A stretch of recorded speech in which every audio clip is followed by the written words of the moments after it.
Welcome to Meet Me at the Musical Podcast. Today we will be chatting with teacher, director, and choreographer from the Jersey Shore, Cheryl Best. Welcome, Cheryl. Thank you. Glad to be here. Well, I'm glad to have you here. I know you as a director in local theater, but it must have taken years to get to this place. Can you tell us when you became interested in spending your life in a theater?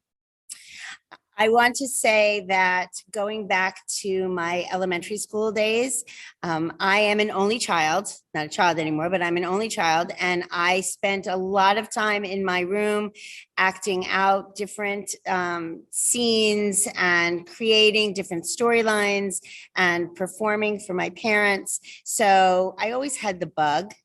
Yeah. And then once we moved, I'm originally from New York. Once we moved to New Jersey, the town that I lived in was a very supportive town for the arts. And we had a great theater program. So once I got through freshman year and realizing how much I loved theater, I knew that that was going to be my path one way or another. Oh, very cool. So did you when you were acting out in your room, did you have Barbies to help you? So I used to play different characters. One would be similar to what we do in our acting classes.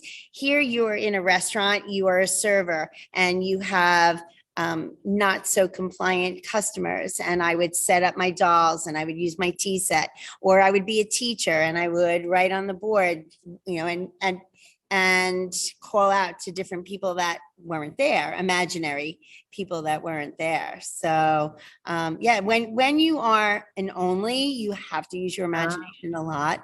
So that's pretty much what I used to do. And I used to love it. And then I used to choreograph and to many of the songs from that era. And I used to perform them for my parents. Oh, I love that. I did a similar thing when I was a kid with my dolls, doing scenes and things, but I went to a different path. They started playing musical instruments and that's where I went. So do you remember the first show you saw, whether it was live or on television, and how did it affect you? Living in New York, you have a lot of access to the arts right around the corner. I was taken to see the Nutcracker very young, and I loved that. Yeah. As I got a little older and we moved to New Jersey, my high school, as I said, was very, very supportive. We would go once or twice a year to Broadway and see several shows. In that era, one of the very first shows that I saw was Applause with Lauren Bacall, and I was just mesmerized by her acting. It is a musical. Mm-hmm. I also remember seeing, these are different shows, The Boyfriend, which was with Tommy Tune, and yes. At that time I was dancing, but I wasn't tapping, and okay. I was just thrilled with him. Having the opportunity to see a lot of theater really molded I'll go to any theater. I will go to community theater. I do the whole high schools every season to try and see as many high schools as I can. Oh, wow, that's great. I do, even for schools that I don't know anybody in it. I do like to go to different school districts and see their productions, really to support them. Yes. Because we do need a lot of support. Yes. But theater to me just took me into a different world. I loved the emotions that were so raw, and that's what kind of hooked me in. I loved, and musical theater and theater are two different things. I was leaning more towards theater, just straight plays. Yes. In my high school, unfortunately, we didn't do musicals because the musical director, the band director, and the drama teacher didn't get along. So, my training initially was in just in acting, in plays. Mm-hmm. But then when I got to college, we did more musicals, and then after college is when I really jumped into it. Oh, wow. So speaking of college, can you tell us what did you major in? I majored in speech. It was speech communication and theater education with a minor in performance, a focus Oh, on wow. performance. I went to TCNJ, which was Trenton State College at that time. Yep. And I had a great experience there. We lived in Kendall Hall, which was the theater building there. And we never left. We were there all the time. And they had a very, very strong program, which now has even grown so much more than it was in the 70s when I was there. Oh, yeah, very cool. Yeah, I've had some former students go to TCNJ, and they can only say great things about it as well. So shout out to TCNJ. Mhm. So then after school, after college, um, did you jump right into teaching? Like what happened in your life then? No, teaching came later. I was auditioning. I did several local and off Broadway things. I did a film. I did, and then I was taking classes. I really was taking a lot of voice classes and acting classes. And then things kind of fell into a different path, got married, had children, moved down here. And then once my second child was born, I started teaching dance. And I Oh, started auditioning for Red Oak Music Theater Company, which was based out of Lakewood and performed in the Strand. And oh, so yeah. that's where I went there. And I continued to teach dance for 10 years. And then my life again kind of switched and worked as a administrator assistant and then went into teaching. I used to substitute. I Yeah. also choreographed and directed for McAuliffe Middle School in Jackson. Oh, And I yeah, yeah. also choreographed for Jackson High School, Jackson Memorial, because that's where my children went to school. So I Gotcha. became very friendly with the directors and everybody over there. So I was very much involved as a parent over Yeah, there. yeah. And it just kind of everything, my road from there to here, there's been a lot of pit stops. Yeah. Well, it's for a reason. Everyone's journey is so different. When you're going through it, you have no idea like what is going on now. But, looking back, it looks like it's just like this perfect smooth path to me anyway. Sure. Okay. Let's go with that. We'll go with that. We will go with that. But I truly believe that everything happens for a reason. I do believe that. And when I left my job as an administrator assistant, I didn't have any desire to necessarily go into teaching right away. Like, yeah, I wasn't sure because being certified in theater is limited. I'm not an English teacher, so I'm not certified in English. I'm strictly certified in theater arts and public speaking. Right. So those openings are very rare. Usually that teacher stays in that position until they are wheeled out of the auditorium. Yeah. So those openings aren't around. We didn't have performing arts academies, when I was looking for a position. That's true. Yeah. So I went whichever way I could. And then when I couldn't find a job, this is in 2012, I started looking on the websites, the education websites, and I landed in Pleasantville at Pleasantville High School down by Atlantic City. And that job really got me this job because I was trained very quickly in now writing lesson plans, relearning how to do everything on the computer. And then this position opened up in 2014. And I love it here at Brick Township High School. Yeah, I'm sure you do. And we're so thankful that you're there because the shows are truly top notch. I enjoy see them every year. And I'm sure my husband and I are going to continue to see them in years. I hope so. I hope so. Yeah, it's been, it is definitely a lot of work, a lot of extra work above and beyond what the teaching day is. Yeah. But in the end, when you watch the students just do everything on their own, and I just sit back there, and it's so rewarding. I love it. It is rewarding, and it just enhances the passion that I have for theater. All right. So I always wondered this now, because I did some high school theater and some community theater, and you as a director, well, we know that you have many hats, and I'm going to get to that question in a second, but sitting watching the show, what is going through your mind? Are you sitting back and enjoying yourself, or are you critiquing everything that is going wrong during the show, or maybe both? I don't know. I try and enjoy it. Yeah. I do. Sometimes I second guess myself, that I'll see it and I'll say, oh, maybe I really should have had that actor come from stage left instead of stage right. Maybe I should have had them do a kick with the right leg instead of the left leg. But I do once, and it is hard to let it go. It's kind of like having a child and letting them drive for that first time and wave goodbye and say, oh my gosh, it is very much that. I do try and enjoy the love that they have, and it's live theater. If things go wrong, there's nothing you can do about it. You just move on. Yes. So and since we usually only have 3 performances, there isn't a lot of fixing that you can really do, because once they're in that run, you don't want to really change anything because they are comfortable in what they're doing.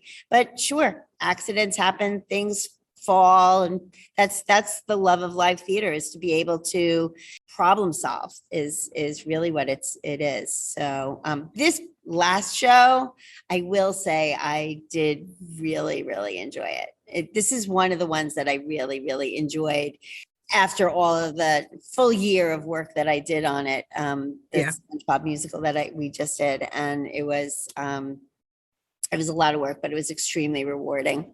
Cheryl, before my next question, I'd like to pause and share some new orchestration information for licensing shows from our sponsor, T&D Musicals. T&D Musicals now offers 3 orchestration choices for the same low licensing cost at licensingmusicals.com. The first choice is a full orchestra. The number of players depends on the show, and scores range from 10 to 23 instruments. The second choice is keyboard with percussion. This might be perfect for theaters with limited access to musicians, orchestra space, or budget constraints. The third choice is MP3 performance tracks, which are excellent representations of the full orchestral score, with nuances built in, like easy-to-follow tempo changes and timing for dialogue. Remember, all 3 choices are included for the same low licensing cost, so you can choose whichever one fits your theater best. Now, back to Teresa Lincheski. So what would be your favorite musical to direct? Do you have one? When thinking about the answer of this question, I've tried to, in my 9 years here, tried to do shows that I've always wanted to do.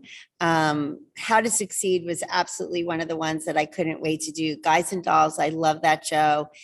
I think going beyond what I've already done, there are different categories for me. A small cast show, an ensemble musical. I would love to do She Loves Me. It is such a sweet and beautiful show, and I love the song Ice Cream. I know.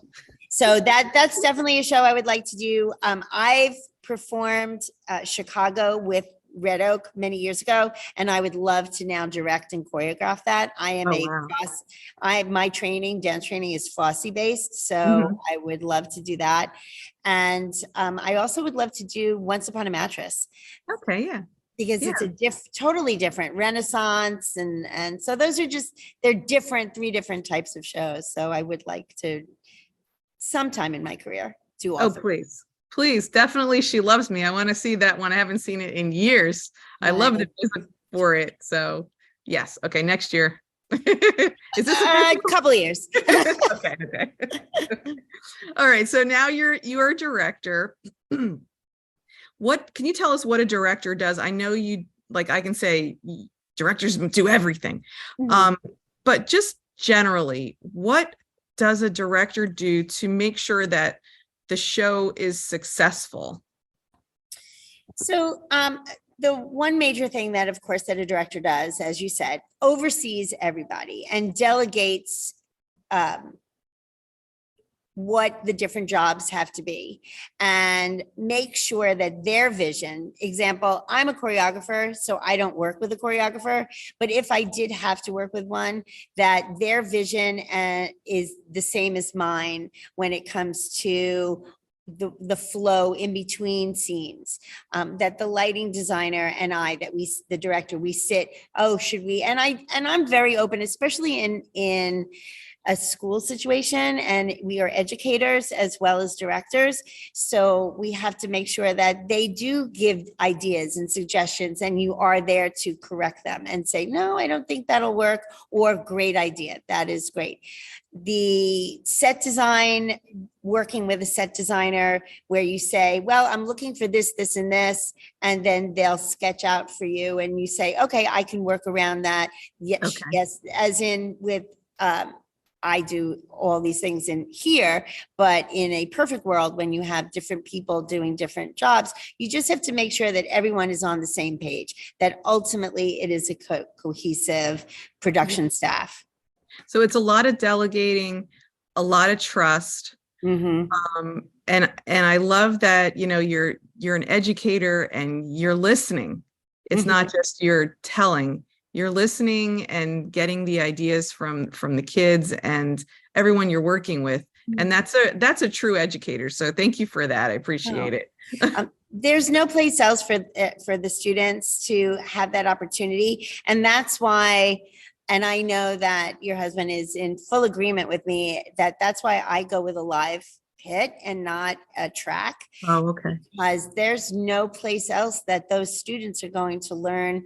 It's one thing to be in marching band and you play the same 6 songs or 10 songs in your show for 5 months, but this is, you learn it and then things can go awry. If, let's just say an example, that an actor drops a line, which means that they forgot a line and they jump to a line that's closer to when the music starts. They have to be on it and they have to be ready and they have to be attentive. So I love having a live pit. That to me is the culmination of it all. Yes, there is a difference and I love watching, musicals or shows on television or video or CD, or I'm aging myself here, but it's the live theater and the live music. It makes such a difference to the audience, it's the interaction between the audience and the actors and the musicians. It all works together, and I truly enjoy it. And that's one of the reasons why my friend Terry and I are doing this meeting at the New Musical, is to just open up this world that you don't necessarily know all of the things that are going on behind the scenes that brings such joy to you when you go see the show. So thank you for sharing that. All right, so if you could be anything in a musical, you're not allowed to be the director, what would you choose? So I've got a whole list here. Would you act? Would you dance? Would you be a part of the ensemble?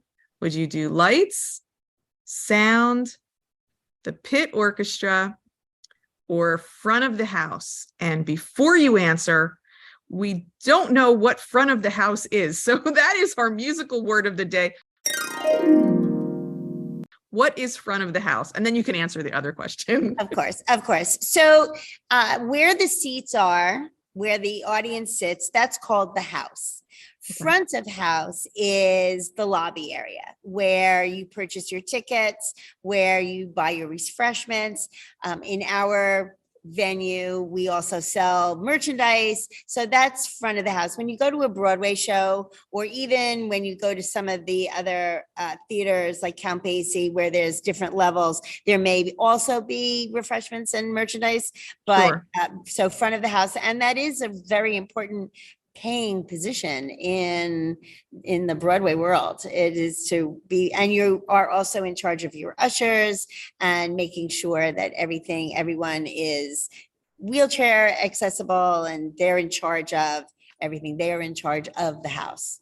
Oh, wow. That's really interesting, because if you're not comfortable being on stage, or you're not comfortable doing lights or sound or something backstage, front of house is a way to also participate in a theater, but not necessarily be on stage. So yeah, that's great. Thank you for sharing that. All right, back to my question. What would you do if you, yeah. I have done all of those things. Oh, cool. I think one of my favorite, though, and I talk about this with my students all the time, I love being in the ensemble. Mm-hmm. I love being in the ensemble because it gives you the opportunity to play multiple roles in the course of 2.5 hours.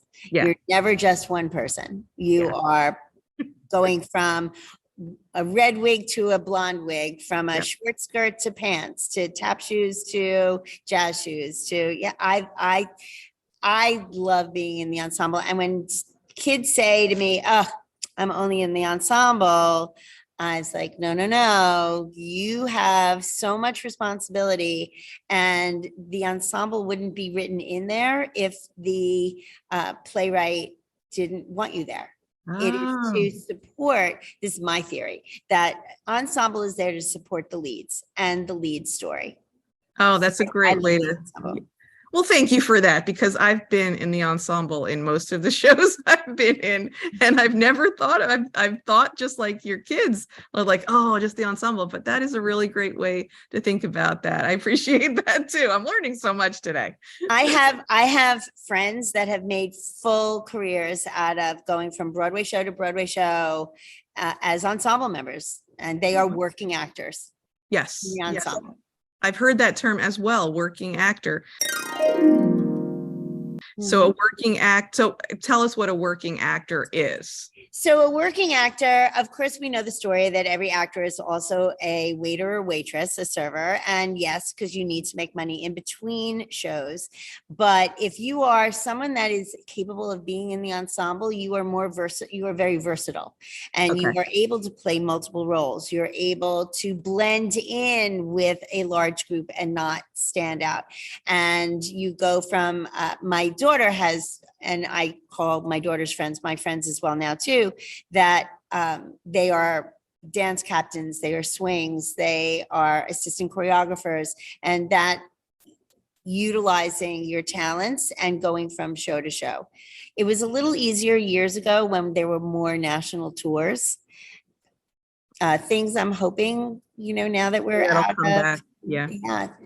But touring companies are very expensive to put up. And Broadway shows in itself are very expensive, but tours are expensive as well if it's an equity tour. But so a working actor is someone that goes from show to show to show, and also utilizes their other talents, as maybe be an assistant choreographer or something, go that route too. So you need to. Wow. Very cool. All right, we got 2 words of the day today. There you go.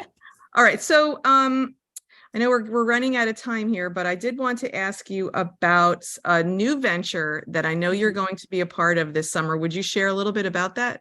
Yes, I have been asked to choreograph and be part of the production staff of Stagecoach Productions, which is based out of Millstone, New Jersey. I just wanted to make sure I get their names right. Lisa Marie Capuzzo and Gina Augusta Whalen. They are out of the Millstone Public Education. They teach in the middle school. I know that Lisa Marie definitely does. She works with my son. My son is a math teacher there, and she runs the drama program there. And they really wanted to do a nonprofit community theater group that brings theater to not only to Millstone, but to the surrounding areas. So she asked for volunteers. It's all volunteer right now. And we have, so I, of course, said, sure, since my son and daughter-in-law are going to be involved, and I'm going to choreograph. We are doing Freaky Friday.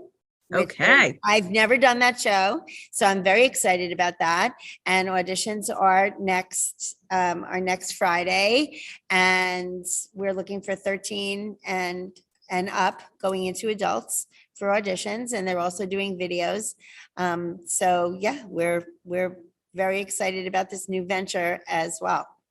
So that's Friday, the 16th of June. Mhm. Okay, The auditions. time is from 4 to 9. It will be at Millstone Middle School. It's their Performing Arts Center, which is magnificent. Okay. And if anybody is interested, they can Facebook page, look for their Facebook or their Instagram on Stagecoach Productions. And there is a link to sign up for auditions. Oh, perfect. Perfect. I'm looking forward to seeing it. I cannot wait to see Freaky Friday on the stage. I have never seen it on stage. I've seen it on television. So this is, I was actually telling this to your husband yesterday that I love to learn something new every day. And this will be a new show for me. So I don't repeat shows. So here, I don't repeat shows here.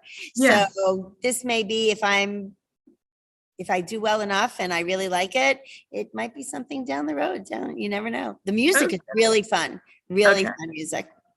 Well, good. I'm really looking forward to it. So I know we're running out of time. So I just want to thank you, Cheryl Best, director, teacher, choreographer. I really appreciate you coming to talk with us today. Your life is so interesting with its twists and turns, and you are an inspiration to us all, to students and adults. And we're looking forward to your summer work. And I'm definitely cannot wait to go see that Freaky Friday. So thank you. Thank you very much for asking me to join your podcast, Terry. And this was fun. Anytime, and anything else you need from me, just all you have to do is email. That's all cool. Absolutely. Same here. So I just want to thank you, everybody, for listening today. And especially thank you to our sponsor, licensingmusicals.com. I just want everyone to just have a wonderful day, have a blessed day, and I'll meet you at the musical.